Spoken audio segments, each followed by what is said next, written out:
Selain harganya yang murah, brand pakaian yang dijual merupakan kenamaan, baik dari luar negeri maupun dalam negeri.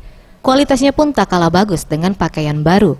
Meski pakaian yang dijual sudah tidak baru lagi, namun masih pantas untuk dipakai, bahkan ada yang terlihat seperti baru dengan kualitas yang baik.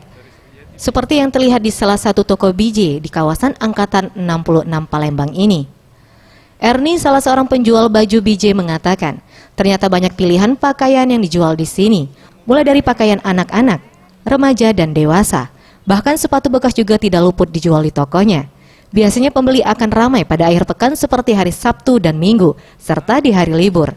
Harga pakaian dijual beragam dari Rp30.000 hingga Rp500.000 tergantung merek dan bahan pakaian. Dari jaket, anak remaja, banyak juga memang macam-macam ini. Biasa ramai Bu kapan? Sabtu Minggu. Sabtu malam Minggu lumayan ramai. Untuk Atau hari-hari libur.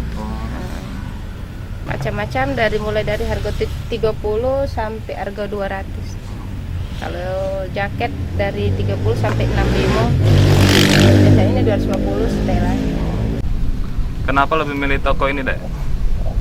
Itu karena menyediakan barangnya yang bagus-bagus dan harganya lebih murah ditimbang toko yang lain.